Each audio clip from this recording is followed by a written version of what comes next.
agar kalbu kita bangun. Apa yang kita kejar di dunia ini semuanya sia-sia. Tentang bagaimana manusia harus menerima takdir. Begitu nyampe ke tempat Pak Asep, dia bilang, kata Pak Asep, Pak Adi mau apa? Mau seperti Agus? Oh enggak Pak, saya mau minta pekerjaan. Nah, Adi ini agak sedikit punya rasa malu kan, dia mau bekerja. Maka kemudian dikasih pekerjaan oleh Pak. Udah, itu saya ada mobil, kamu jadi supir. Kira-kira kalau si Adi jadi supir Pak Asep, makan dapat nggak? Makan dapat. Rokok pasti. Minum udah pasti. Dapat, ada kelebihannya lagi apa? Dapat gaji.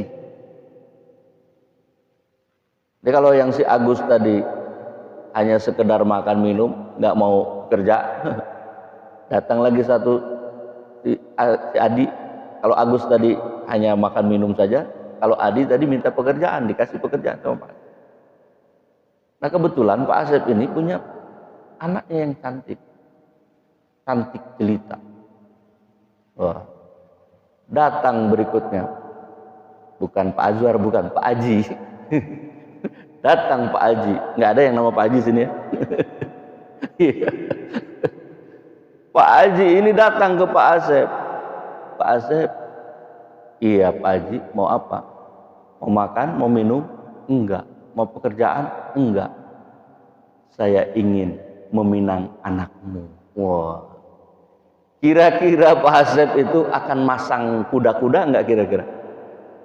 Ditanya Pak Haji ini, kamu keturunan siapa, anak siapa, di mana pekerjaan, macam-macam pertanyaan. Nah ini jugalah kita. Tatkala kita datang kepada Allah Subhanahu wa taala hanya sekedar makan minum di alam dunia ini, dikasih juga oleh Allah, ya udahlah makan minumlah itu.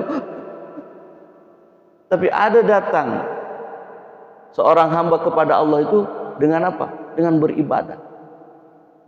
Ya Allah, aku beribadah kepada, supaya apa? Dapat pahala. Oleh Allah dikasih enggak? Dikasih. Tapi ada kelompok yang ketiga ini. Siapa mereka? Yang bukan ingin pahala, tak takut dengan api neraka, tak takut juga, tak ingin juga mendamba surga. Pengennya dia dekat dengan Allah, menjadi ahlinya Allah, ahlullah. Ujian orang ini nggak main-main, Pak. Orang-orang inilah yang disebut dengan muqarrabin.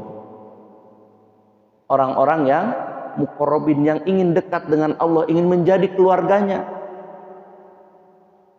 Nah, oleh karena itu, yang ingin mendekat kepada Allah, bersiap-siaplah dengan berbagai ujian. Dia harus ikhlas diuji oleh Allah dalam kehidupan dunia. Kenapa? Karena Bapak Ibu sedang didekatkan kepada Allah. Yang rugi itu sudahlah bala dan musibah datang menerpa, dekat kepada Allah enggak, lupa pula kepada Allah, itu berat. Saya nggak tahu kategori golongan apa kalau yang model begitu. Tapi yang golongan yang dekat dengan Allah, insya Allah ada ujian yang akan membuat apakah kita ini sempurna menjadi hambanya Allah atau tidak. Maka dalam akhir kitab Risalah Al-Qusairiyah ini dikatakan begini di akhir,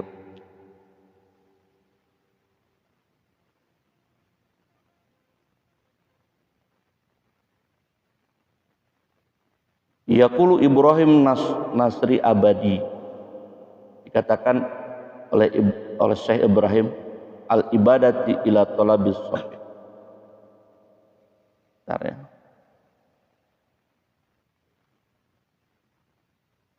Dikatakan gini bahwa, nah ini, Sami'tu Ustaz Abi Ali Ad-Daqqaiq yaqulu, Dikatakan oleh Syekh Ali Ad-Daqaiq, kama an rububiyyati na'tulil haq subhanahu la yazul.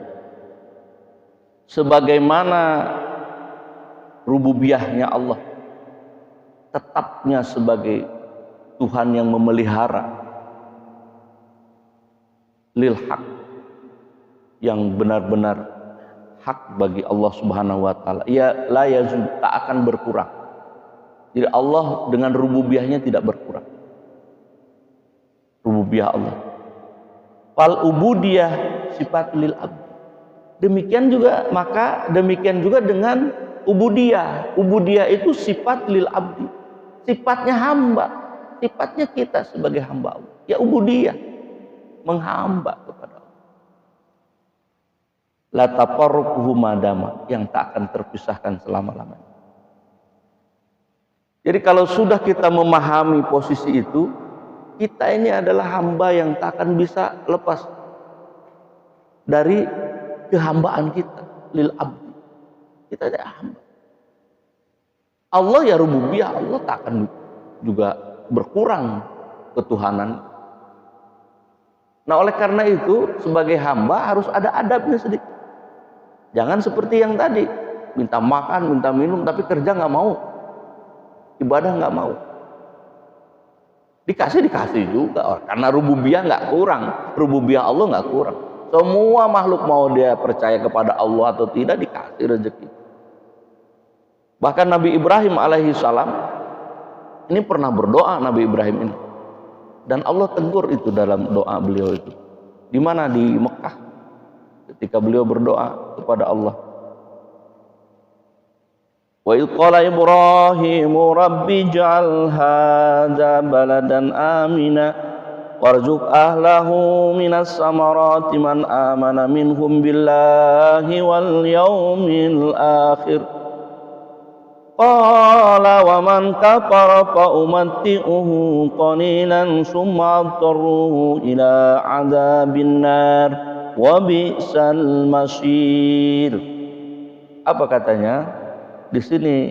Dan ingatlah ketika Ibrahim berdoa, ya Allah ya Tuhan kami, jadikanlah negeri Mekah ini negeri yang aman dan berilah rezeki berupa buah-buahan kepada penduduknya, yaitu di antara mereka yang beriman kepada Allah dan hari kemudian. Jadi Nabi Ibrahim berdoa supaya yang dapat rezeki itu orang-orang yang iman kepada Allah saja dan hari kemudian. Tapi kata Allah, Allah kemudian berkata, waman kafaro, yang ingkar pun aku kasih. Itu.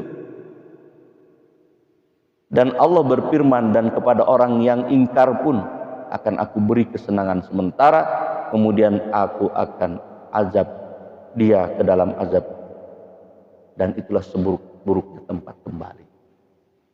Jadi kalau rezeki tetap dikasih oleh Allah sebagai sifat rububiyahnya, pemelihara, Rahman Rahim. Tapi nanti akibatnya kalau ingkar kepada Allah, kalau kafir dia, ya nanti hukuman. Bapak Ibu yang dirahmati Allah, Abu Dali Ad-Daqaiq juga mengatakan gini, tak ada sesuatu yang lebih mulia daripada ubudiyah, dan tak ada nama yang sempurna bagi seorang mukmin selain nama yang dikaitkan dengan fungsi ubudiyah itu, fungsi penghambaan itu. Karena Allah mensifati Nabi Muhammad SAW dengan panggilan di pada saat Mi'raj itu, Subhanalladzi asra bi abdihi lailam minal masjidil haram ilal masjidil aqsa. Dalam surah Al-Isra. Maha suci Allah yang telah memperjalankan hambanya pada satu malam dari Masjidil Haram ke Masjidil Aqsa. Dipanggilnya abd. Lalu dalam surat An-Najm, fa'auha ila abdihi ma'auha. Atau dalam surah Al-Jin dikatakan, wa annahu lamma qama abdullahi, panggilannya itu Abdullah, hamba. Bapak Ibu yang dirahmati Allah, Barangkali demikian saja yang bisa saya sampaikan pada pagi hari ini. Mudah-mudahan bermanfaat bagi kita semua. Wallahu muwaffiq ila aqwamit thoriq. Assalamualaikum warahmatullahi wabarakatuh.